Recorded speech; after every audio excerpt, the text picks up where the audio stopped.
सिद्धार्थ, बचपन का नाम सिद्धार्थ, इनकी पत्नी यशोधरा, पत्नी का नाम यशो।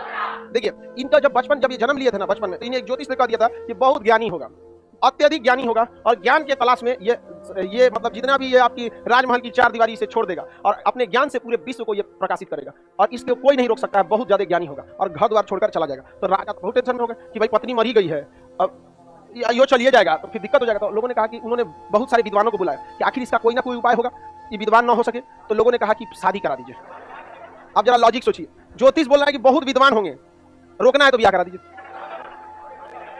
समझ गया? हालांकि ऐसा नहीं है, शादी ब्याह में मेंटेलिटी मैच कर गई ना, आपको आपकी मतलब सक्सेस में दुगुना रफ्तार से जाएंगे। और अगर मेंटेलिटी मैच नहीं हुआ ना, मारेगा डिस्क ब्रेक, वहीं रुक जाएंगे। समझ आ गया कि नहीं?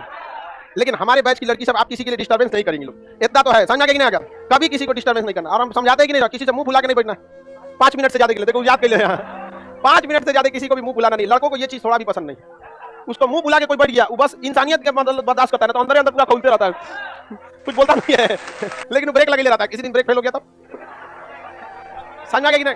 तो शादी भी बड़ा रिस्क का चीज है। अगर लड़की सबके साथ भी ऐसा नहीं कि सब लड़का, एक और लड़का वहां खच्चर होता है, बिना मतलब सब लगता है कि शादी करके नहीं गुलाम बना के लाया है। तो अगर मेंटेलिटी मैच कर गई तो आपके लिए मतलब पूरी संसार में समझिए मोक्ष मिल गया। आज के समय में मोक्ष है, समझिए, तो कैवल्य हो गए यहाँ पर। तो लेकिन अगर नहीं मैच किया तो रद्द होना फिक्स है यहाँ पर। तो इनकी विवाह हो गई बहुत कम आयु में, बाल विवाह हो गया यहाँ पर, और उस समय की सबसे सुंदर कन्या से। क्या नाम था? अरे वाईफाई हो गया। वाइफ का नाम यशोधरा, वाइफ का नाम यशो। समझ आ गया कि नहीं? और ये बहुत सुंदर भी थी और साथ साथ संस्कारी भी थी। पहले जमाना में, ध्यान से समझो, पहले जमाने में राजघराने की लड़कियां जो होती थी उन्हें 3 प्रमुख कला सिखाया जाता था। सबसे पहले जो उन्हें न था, सांसारिक यानी सामाजिक रीतियां सिखाई जाती थी, समाज में किस तरह से रहना। आप पद्मावती मूवी देखिएगा, आप देखेंगे युद्ध कला भी है, राजनीति भी है, सामाजिक कला भी है। समझ आ गया कि नहीं? हर चीज से निपुण रहते थे। सुंदरता बहुत नॉर्मल चीज, बहुत बड़ी चीज नहीं होती। ताजमहल के सामने भी आपको रख दिया जाएगा, घर खरीद के ना, 10 दिन बाद ताजमहल ऊपर टांग लगने लगे। समझ आ गया कि नहीं? तो सबसे जरूरी होना चाहिए व्यवहार कैसा है आपका, ये चीज होना चाहिए। अब यही सबसे बड़ी चीज, ये बहुत उस समय की सबसे, इनमें कोई कमी नहीं था, लेकिन विधि का विधान था। इनको घर में ही रखा गया था कि इनको महात्मा बुद्ध को कहा गया था कि बाहर जाने मत दीजिएगा ना, तो ज्ञान की तलाश में निकल जाएगा। तो दोनों लोग में काफी अच्छा समन्वय था, अच्छे से जीवन चल रही थी यहाँ पर। एक दिन अचानक महात्मा बुद्ध को मन किया कि हम बाहर की दुनिया देखना चाहते हैं। कहाँ की दुनिया? बाहर की दुनिया। अमीर लोगों को ना पता ही नहीं रहता है गरीबी क्या होती है। अमीर लोग जो होते हैं उनको पता नहीं चलता है कि गरीबी क्या होती है। एक आदमी बहुत अमीर थे, खानदानी अमीर जो होता है और खतरनाक होता है। हम तो कह रहे हैं कि जानते हैं, हम तो ऐसे लोग हैं जिनके पास 20,000 रुपया नहीं है। बताइए, हम कह रहे भाई 20,000, गांव में जाके देखिए 1,000 रुपया की वजह से लोग मर जाते हैं, इलाज ना हो पाता है, तो 20,000 बोल रहा है। ये दिखाता है कि इसने दुनिया ही नहीं देखा है।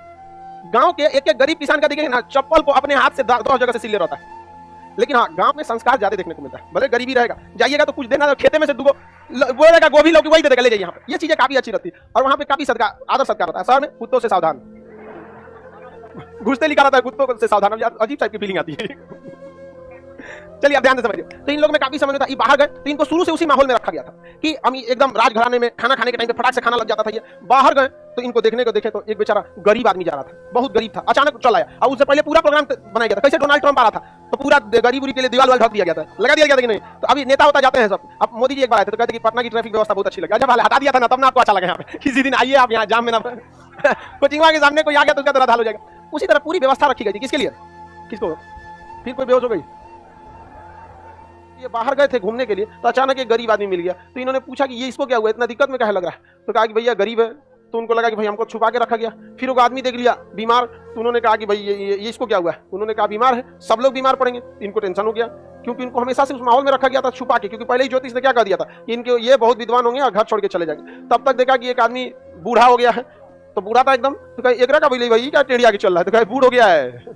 समझ अब जैतो ही अब राजा जो था, अब जैसे नरेंद्र मोदी उतना एज है, उस एज का आपके गांव का आदमी झुक के चलेगा।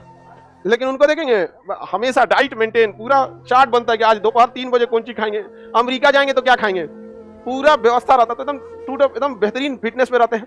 तो उसी तरह से राजा महाराजा के यहाँ तो सब फिटनेस में रहता था। और जो टेट आउट रहता है हटा दिया जाता है, उन लोग को पहले हटा दिया जाता है कि जाइए VRS ले लीजिए, वॉलंटरी रिटायरमेंट पहले रिटायर ले लीजिए। तब तक अगले मिनट अगले जा रहे हैं, तब तक कोई व्यक्ति मरा हुआ था, उसको राम नाम सत्य है मृत्यु सैया पे आ रहा था। तो उन्होंने पूछा एक रात कौन सी हो लो? तो चल गिलो कहा कि बाप रे बाप, तो स्टेप बाय स्टेप। तो वो आए तो अपनी पत्नी से कहे कि हमारा मन ना लग रहा है। तो पत्नी तो डरा गई, पहले ही से उसको ट्रेनिंग था कि भागेगा कहीं ना कहीं। बहुत विद्वान निकले। पत्नी गई जा अब हमारा कौन सी हो। तो पत्नी समझाइए मैं वो सब चीज छोड़िए, यहाँ ये सब चीज पारिवारिक जीवन में लगी। क्या दुनिया का मोह माया लेके घूम रहे हैं यहाँ पे। सबका अलग अलग होता है। हम लोग भी छोटे थे, आप लोग छोटे होंगे तो सोचते होंगे, हम लोग छोटे थे तो सोचते थे कि अभी हम लोग 2 में पढ़ रहे हैं, ऐसे ही पढ़ लेंगे, 9 पढ़ लेंगे, 10, 12, 15, 20, 22 ऐसे पढ़ लेंगे तो हो जाएगा। बाद में पता चला जब 12 के बाद तो संख्या खत्म हो जाता है, ऐसे हो जाता है। हम लोग एकदम छोटे पे अलग टाइप की विचारधारा रहती है। हम सोचते थे कि अभी हम लोग छोटे हैं, बड़े होंगे, जवान होंगे, मोछ दाढ़ी हो जाएगा, बूढ़े नहीं होंगे। हम लोग बूढ़ों को सोचते थे कि बूढ़े पैदा होता है सब छोटे थे लोग, हमको लगता है ये लोग दूसरे टाइप का होता है। बाद में पता चला सबका यही हाल होने वाला है जी। तो महात्मा बुद्ध को एकदम वैराग्य उत्पन्न हो गया। वैराग्य मतलब मोह माया से भंग हो गया, वैराग्य उत्पन्न हो गया। तो उसीलिए उन्होंने सोचा कि अब घर द्वार को क्या करना चाहिए, छोड़ देना चाहिए। जब ये प्लान बना ही रहे थे तब तक उनका लड़का हुआ, पुत्र, नाम हुआ राहुल।